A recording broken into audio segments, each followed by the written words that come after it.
Good to see you. Good to see you. Happy Wednesday. How you doing? Good to see you guys. Good to see you. How you doing? How you doing? Great. How you doing? Good to see you.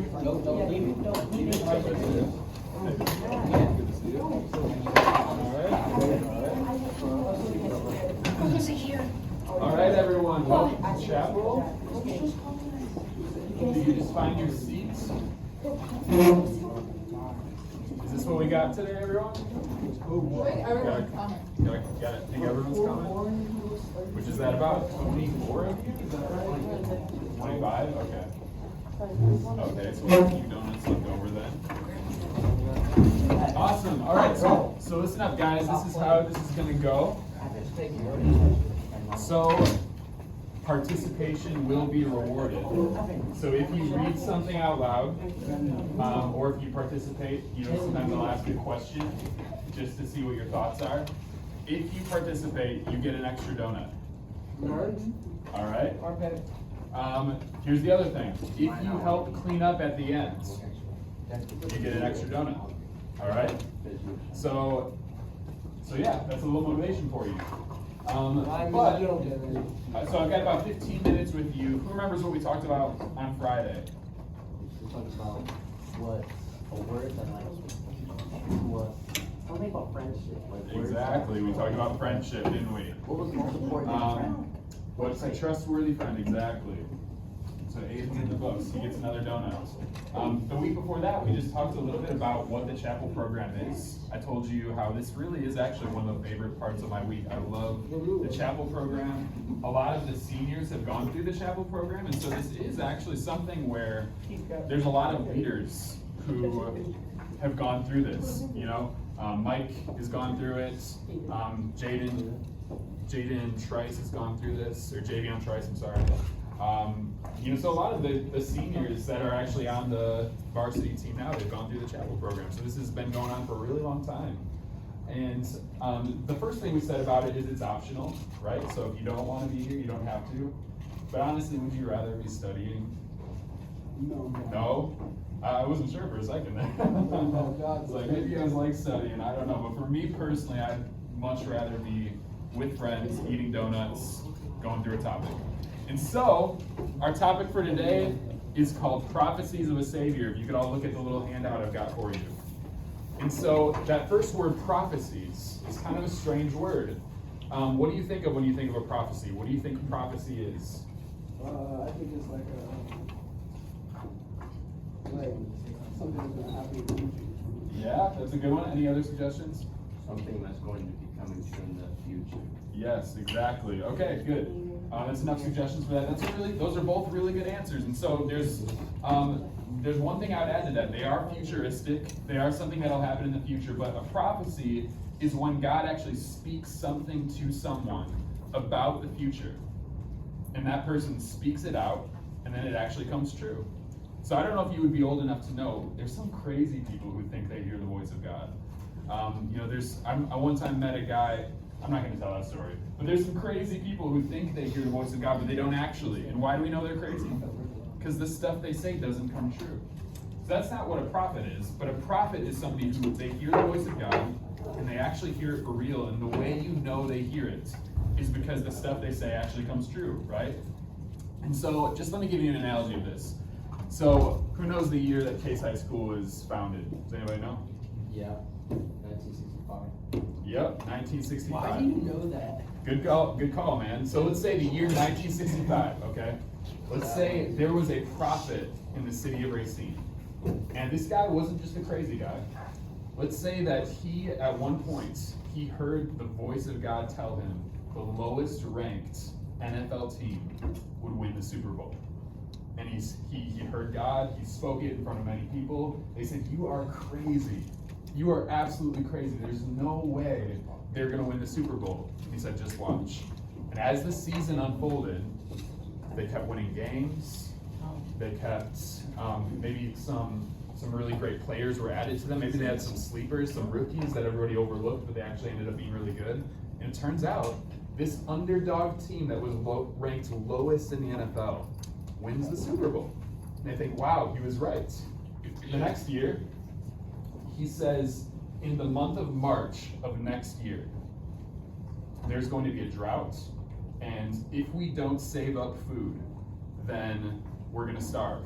So here's what we need to do: save up food, kind of ration the food that we have, so that when the drought comes, then we actually don't starve. And they think, well, he was right about the Super Bowl. Maybe we should see if he's right this time as well. They save up the food. Sure enough, there's a drought, and he actually ends up being kind of like a local hero in the city of Racine.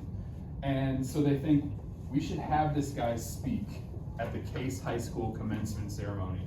So that, you know, they've got like the whole town here, they're starting a new school, it's the year 1965. They think maybe he has something to say from God for us. Maybe he has something that God's spoken to him for this group. And he kind of, they call him up, and he walks up, the room's quiet, kind of full of anticipation, because they think, what is this guy gonna say? The things he comes out with are so random, but they're so accurate. Now let's say he reads this. He says, there will be a quarterback who will lead this school to win the state championship. He will be born in Minnesota, but before that he'll be from Manitoba, Canada, and eventually move to Racine, Wisconsin. He will be immediately recognized as a leader within the school, even as a freshman. During the championship game his senior year, he will wear red cleats, drink purple Gatorade, and he will win the state championship through a 46-yard pass to a running back in the fourth quarter, down by 3 with 59 seconds left to go.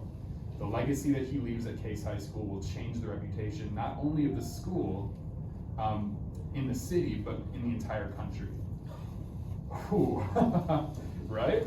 What would you think if he said that? Wouldn't you think that is oddly specific, wouldn't you?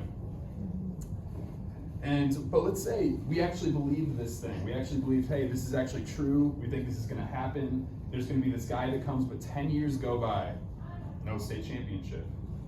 Another 10 years go by, no state championship.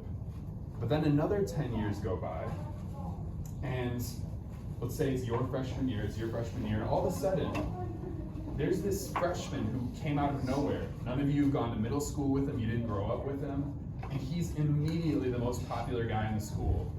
Not only with the freshmen, but let's say even the seniors are asking for his advice on how to win games better, asking for him on different scenarios, and you think, where did this guy come from? And it turns out he was from Manitoba, Minnesota, and eventually moved to Racine. You think, this is just like what the prophecy said. As time goes on, he wears red cleats, drinks purple Gatorade, game-winning pass, down by 3, wins the Super Bowl. But how many of you know, if you were holding on to that prophecy, you would feel full of expectation when that guy showed up on the scene, wouldn't you? You'd think, this guy came from all these places. So here's where I'm going with this. Just like because of the prophecies about this quarterback, you'd expect him to take you to the championship, there's actually 456 prophecies about Jesus that were prophesied thousands of years before he even came, that said that when this guy comes, he'll be the Messiah. Who wants to read out, and so we're going to go through some of these. Who wants to read out the first one? Somebody who hasn't read, perhaps. Have you read anything? No? Okay, read out. It's this thing, right? The number 1, yep. He would come from Bethlehem, Micah 5:2. You don't have to read the references, just the city. Yep. Egypt and Nazareth. Okay, so it was prophesied thousands of years before that there's going to be this Messiah, he's going to save the world from his sins, and here's what it said: he will come from Bethlehem, he will come from Egypt, and he'll come from Nazareth. Which, okay, let's say, if it's one of those places, it's not really that unlikely, right? Egypt, it's a whole country, but to come from all 3 of those places is actually pretty unlikely. But the interesting thing is, Jesus came from actually all 3 places. So prophecy fulfilled, wow, so they think this guy's come from all 3 places. Who wants to read the second one? You in the back. That kings would come and visit him at the end of time, his birth, and give him gallons of the world's most expensive perfume. All right, so thousands of years before his birth, it was spoken by a prophet saying, when this guy is born, there's going to be 3 kings of countries that find him, and they're going to give him gallons, like tens of thousands of dollars worth of the most expensive perfume in the whole world. It's called frankincense and myrrh, is what it's called. So this is literally like giving somebody a $10,000 gift. So here's the crazy thing. When Jesus was born, the hospital was so full that they wouldn't actually let him in. So he had to be born in a barn in somebody's backyard. Kind of crazy, right? And so you think to yourself, how is this actually going to be fulfilled? Like, how are they even going to find him? You know, it's just so random. It's like randomly stumbling upon something.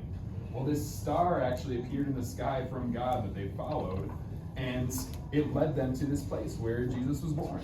And so another prophecy fulfilled. Who's got the third one? He would walk in miraculous power to heal people from their diseases. Okay. All right, so this is a pretty simple one. So there's one time where Jesus went into a city where there were tons of sick people, and he healed every single one of their diseases. Some of them were actually incurable diseases. And so there's another one. Who's got number 4? Countless aspects of his death, he would be betrayed by a friend, sold for 30 pieces of silver, died by crucifixion. Okay. All right, so this is, I'll let you read the last one, right? So this one is honestly almost creepy in how specific it was. So does anybody know what crucifixion is? You heard of it? Okay, so you've seen somebody dying on the cross, right? So here's what's crazy. It was prophesied that he would have nails go through his hands and through his feet, and that's the way he would die, 400 years before crucifixion was even invented. That's kind of crazy, isn't it? Like, it wasn't even invented yet, and they said, hey, this is how he's going to die. Turns out hundreds of years later, the Romans invented crucifixion, and he ended up being crucified. Not only that, it said that he would be betrayed by a friend, he would be sold by 30 pieces of silver. It was prophesied that when he was on the cross, they wouldn't give him water, but they'd give him vinegar to drink, which I don't know if you ever had vinegar, but it's very bitter. It's kind of like the Gatorade thing, where it's almost so random. Or the red cleats, that's so random. Why would you even think to speak that out? Well, it's because these guys were hearing the voice of God. Last one. That he will rise again after being dead for 30 days. Psalms 16, 18 through 10. Yes. Psalms 33, Hosea 6 and 2. All right, so he would rise again after 3 days. So again, it was prophesied that he wouldn't stay in the ground, but he'd actually rise again to new life after 3 days of being in the tomb. So again, where are we going with all this? So the foundation of your spiritual life is kind of an understanding of who Jesus is. It's the fact that God exists, and he actually wants to move in our lives. And so I just want to encourage you, as you're practicing, I just want to encourage you that the prophecies of Jesus, what they tell us is that Jesus is alive, and he actually wants to help us with our everyday life. And so I just want to encourage you, as you respect your coaches, as you're on the field, ask Jesus to actually help you do really well. Ask him to help give you power to actually lead this team to a place where perhaps we actually do have a state championship in our future. Wouldn't that be great for the school? I just believe you are the leaders of the future. That's why I actually love being with you so much, because I believe you're going to take this school somewhere. God has things for you, but I believe the foundation of that is actually understanding Jesus will help us, because we can't do it on our own, right? Awesome, guys. Well, hey, before I dismiss you, if you participated, you can have one of the donuts that's left over. Secondly, I'm just going to say, so next week, it's a huge priority for me to get to know all of your names, but I only had 15 minutes with you, so next week I'm going to bring in some ice cream coupons, free ice cream coupons. If you text me a picture of yourself with your name, you'll get one. Why? So I can learn your names. That's literally the only reason. So, next week, think about it. If you have kind of weird privacy things, if you would like to have your number, it's fine. Yes, I do. I know. Yes. What happened? I did participate. Hey, let the people that actually I participated. I participated twice. Where's my second donut? You're not. I'm not What do we eating. do with this? I'm like 6 hours. Thanks for coming. We just throw this away? See ya. If you want, yeah. They took all the leftover donut and stuff.